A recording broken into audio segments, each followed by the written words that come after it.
had no idea from your perspective and your direction what was taking place. Yeah. You didn't want to leave Washington. I did not. Okay, go. Yeah, I didn't want to leave. I mean, we talked about it, but I think people got to understand it's a business, right? We got a small window. And, you know, one thing about this league, you see when coaches take over teams or owners, they all want their own people. Now, people got to remember, in '99, I was drafted in '99. You were the last draft before he took over. He took over the team in I was his first draft in the pick. summer, right? Yeah. So I was never his draft pick.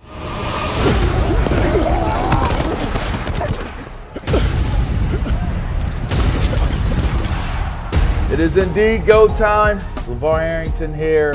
It's Up On Game presents Conversations with a Legend. And this episode, pretty interesting, pretty extraordinary dude that I'm sitting here with. I happen to know him. Most people, you know, call him by the name Champ. I call him Roland. That's my guy. And he's my guy for this reason and this reason alone. I came in the year after you. Yep. One of the greatest players, not just cornerbacks, one of the greatest players. Now, I know his accolades, but his list is so long. I'm going to read them off to you, all right? Watch this. 3-time first-time All-Pro. 4-time second-team All-Pro. I only got second-team All-Pro ever, like twice. Think about that. 12-time Pro Bowler. That's a lot of times to be a Pro Bowler. Was the NFL interceptions leader in '06. All-decade team of the 2000s. All-rookie team. One of the 90 greatest Washington Commanders. I don't know how that works, but one of the greatest Washington Commanders of all time, 90. I'll take it. Denver Broncos. No, I'm saying commander. You a commander? I didn't know I was a commander, but I guess we're commanders now. Franchise could be named anything. Okay. That's how I look at it. The Washington franchise. There you go. Greatest 90 of all time. That worked. That All right, that good. one worked. That All right, good. okay. That worked better. Denver Broncos 50th anniversary team. Denver Broncos Ring of Fame. How you not in the Washington's franchises Ring of Fame? Okay, that's nothing to do with it. All right. You won the Bronco Nagurski Award. You were a consensus All-American. You are an NFL Hall of Famer. You are a college football Hall of Famer. I started my NFL career off with you. I ended my football career as a whole with you, because we are in the same College Football Hall of Fame class, which was pretty cool. Now, here's a flex. Before we get into the interview, Champ Bailey, the flex today was I wear my College Football Hall of Fame ring every day since I've gotten it. I don't take it off. I even sleep with it at times. I keep it on. And when you got out of the car today, you had on a jacket. And it was like, you know, we greeted each other like brothers do. And then I saw your jacket opened up, and I saw the football, the NFL Hall of Fame logo. So you've now graduated to the Darryl Green situation where you wear the collared golf shirt of the Hall of Fame, the National Football Hall of Fame. But then I was like, yeah, show me your College Hall of Fame ring. And it actually was a little bigger. There were a few more diamonds. The blue in it was a little bit different. And then I realized that I was with one of the GOATs, and that's Champ Bailey. Matter of fact, can you show the camera your ring right? It's just a tad bit different. See, I wanted the people to see both rings, right? Like, we couldn't have on the same ring. So I had to, you know, give them a little variety. It hurts. It hurts a little bit. Oh, you still. But I love, hey, look. So let's start with this. Okay. We had the conversation at the College Football Hall of Fame. Yeah. I did not know this. almost 20 years removed from the game, I did not realize I didn't have the full story about you. So here we go. We're going to talk about it. I'm like, Champ, why you ain't tell me we needed to get up out of here, man? Like, I'm just thinking, you know, Champ wants to leave. He doesn't want to be here. And that's cold-blooded. I didn't know why. I just knew, okay, Champ doesn't want to be here. They got to get under the salary cap. So then now I am asked to restructure my contract, which ultimately led to what everybody remembers LaVar for in Washington, the contract. Right. So indirectly, I was telling you, you ruined my career, Chad. You ruined my career. Now here's the thing. I had no idea from your perspective and your direction what was taking place. Yeah. You didn't want to leave Washington. I did not. Okay, go. Yeah, I didn't want to leave. I mean, we talked about it, but I think people got to understand it's a business, right? We got a small window. And, you know, one thing about this league, you see when coaches take over teams or owners, they all want their own people. Now, people got to remember, in 99, I was drafted in 99. You were the last draft before he took over. He took over the team. I was his first draft in the summer, right? Yeah. So I was never his draft pick, right? Yeah. I even had issues getting my first contract done. So now I'm trying to get a new deal. They wanted no parts of it, laughed at my deal, my proposal, whatever. That's a whole nother story. I never wanted to leave. So, you know, once the right team came about and put an offer on the table, you know, I signed the franchise tag, and next thing you know, I was traded. That's just how it went down. That's an exclusive, I believe, because I know for me, it was an exclusive for me. Well, I don't talk about it. I had no idea. I don't talk about it much. It's irrelevant, really. Right, because, sure. You know, in this business, you got to understand, man, you don't always get to pick and choose where you could be. That's true. Like, you get drafted, you just got to go, right? You got to go. You know, unless you're Eli Manning and then you tell them what you want to do. Yeah, yeah. But, you know, that happens very rarely. And, you know, that's how my career was played out. And everybody has their story, right? Everybody has their story. And your story ended up being winning a Super Bowl? No, let's back up. Okay. I went to a Super Bowl. You went to you didn't win? Nope. I retired the year we got crushed by Seattle. Oh. Right. I thought you got a Super Yeah, people Bowl. always think I was on that team two I thought years you were later. on that. Nah, I was 2 years out of the game by then. Oh, wow. The Peyton Manning one. Yep. That was a both of them was the Peyton Manning one. That was Akeem Talib and Chris Harris. Chris Harris. It was Chris Harris. That's right. Yeah, Vaughn won the Man, MVP. Yeah. Wow. Yeah. Breaking news to me again. All right, so, because you ended in New Orleans. Well, I ended in training camp in New Orleans and realized I was too old. Nobody knew that. And I shut it down. Yeah. It's a lot about Champ Bailey. Let me tell you something. I used to call Champ the night crawler. If you ever watch how Champ ran, it was not, he didn't run like anybody I had ever seen in life. Like, you ran like the Nightcrawler. Like, I don't even know what that is. X-Man. You know, the one that just disappeared. Gone. Like, here. Gone. Right there. And the Nightcrawler would run like you ran like a hummingbird. Like, you could run in every single direction at the same speed. I had no choice. That was the nature of my position right there. But nobody can do it. Well, not very many people can do it. That's why there's not a lot of us. Now keep in mind, I'm on the field my rookie year with Champ Bailey, Darryl Green, and Deion Sanders. Yeah. They ain't run like you. They didn't move like you. Like, that's because they were old at the time. Well, no. Now let's be clear. Prime had his style. Yeah. So Prime would touch the ground. You remember he touched the ground, and he was like more like a spear. Yeah. Right. Touch the ground. He's like a spear. And so, however he was, you know, kind of technique-wise handling it, it was his deal. Yeah. D Green was just, I don't know, like, D Green was just different. He was a real sprinter. He just could run. Yeah, he can run. D Green was just, but he was. One thing people don't realize about D Green's upper body's about that big. Yeah. It's about that big. He ain't got a big upper body. He is all horsepower. His calf muscles. People don't realize this.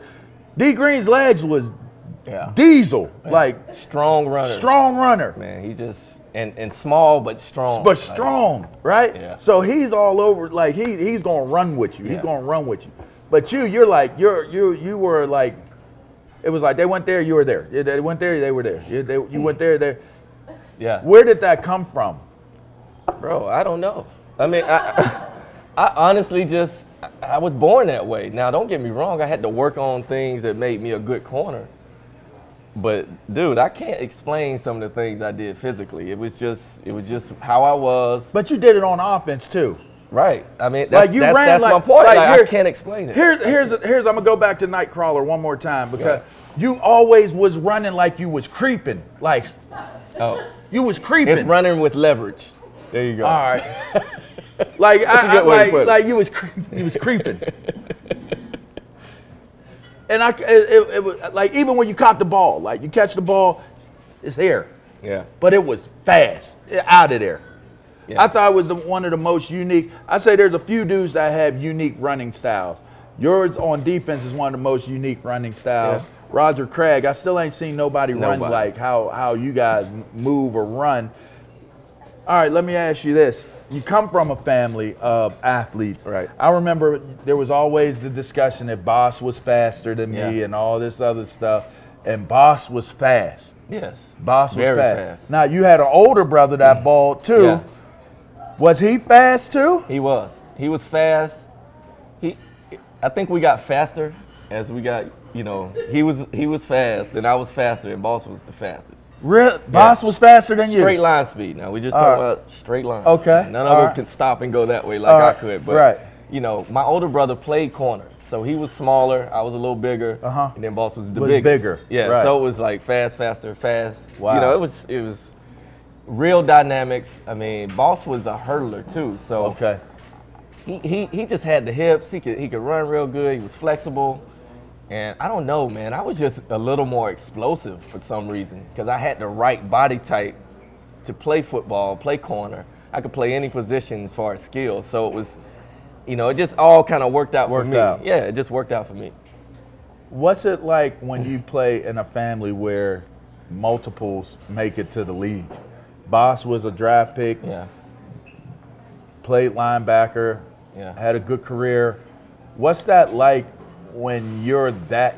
Do you know it? Do you feel it? Like, is it like a normal family? Y'all just gifted? Is it like, what does that feel like to be in a family where multiples are able to be that good? I don't know what to really compare it to except, my brother set the standard, right? So it's where I come from, I'm a small town, South Georgia. We didn't have a lot of examples of how it's done. Now, when I got a little older, I saw a few guys do some things, but then my brother got a full ride to Georgia. That was everything. I'm like, man, I'm better than him, Right. Even though at the time I knew I wasn't. I just knew when I was in 9th grade and when he was in 9th grade, there was no comparison. I knew my future was bright. Okay, I'm at least gonna go to college. Right. Then he became a free agent, but by the time he was a free agent with the Cowboys, I had already known, like, okay, this path is set for me to go and be successful. I was already coming into my body. I was fast. I understood football a little better. So he got me to the point where I built up the confidence just through my work and my production that I knew I could go to the next level. And then the rest was history. That's pretty dope. Yeah. All right, so the nicknames. I got to understand. You guys might be the only family where your nicknames are acknowledged as the government. How did that happen? Well, it's not my legal name, but nobody knows Roland. You're the only person that consistently calls me that. Nobody in my family, outside my family, calls me Roland. But, well, my dad's Roland, so, and that's the only name he goes by. So I got my name my mom just started calling me that. I was a toddler. She just started calling me Champ. It just stuck. And then Boss, he got his name from a relative, a distant relative. they just loved the name. He favored him, so you know they start calling him Boss. So it was nothing like dramatic that happened. It was just one of those things, man. You know how you get nicknames. But you do know that's like you don't hear it. Like, you don't. You go to the high school level. It's Right. like Roland Bailey on the plate. Like no, it's Chad. It's Champ. You know, Yeah. like it's stuck. Like it wasn't a thing that where y'all just so good that it's like we're going to call him Champ. We're going to call him Boss. When they start calling you that, now people have expectations, right? So you got to imagine when you think of a champ, you think of a champion. You're the best. Somebody who's good at sports. You're the best. I happen to be good at sports, so it stuck. It kind of fit what I was doing. It wasn't like I'm champ, I got to play sports. It was no, I don't care what my name was. I was going to be good. Right. Just happened to be champ, and that just made it stick. I don't know, man. It's got to go down in history. I've never introduced myself as anything else. So. It's two of the greatest nicknames that stuck as real names in the history of sports. I can't think of anybody else that would have like that. You got Rondé and Tiki. They don't have a nickname. You got Dominique and Gerald. They don't have nicknames. I mean, they had like that human highlight film. Now, I'll say this. You had the rocket and the missile. Now, that's fire. That's fire. It is. That's unique. I mean, because it fits the way they work. But we knew that it was Quadri, and we knew it was Rahib. Right? So something like that. Yeah. Rahib. But Quadri's is easier because I don't know, but we call him the Rocket. Right. So you Rahib. Anyway, that might be in the conversation, but that ain't their names. That's their That's their brand name. Yeah, well, they got those names when they were older. Yeah. We got our names. That was y'all's names. We couldn't even talk yet. We got our names. So it wasn't that we were doing anything special. It's that was y'all's name. We just got our names. Yeah. Crazy. All right. Now let's talk about college because we went to the Hall of Fame this year. Right.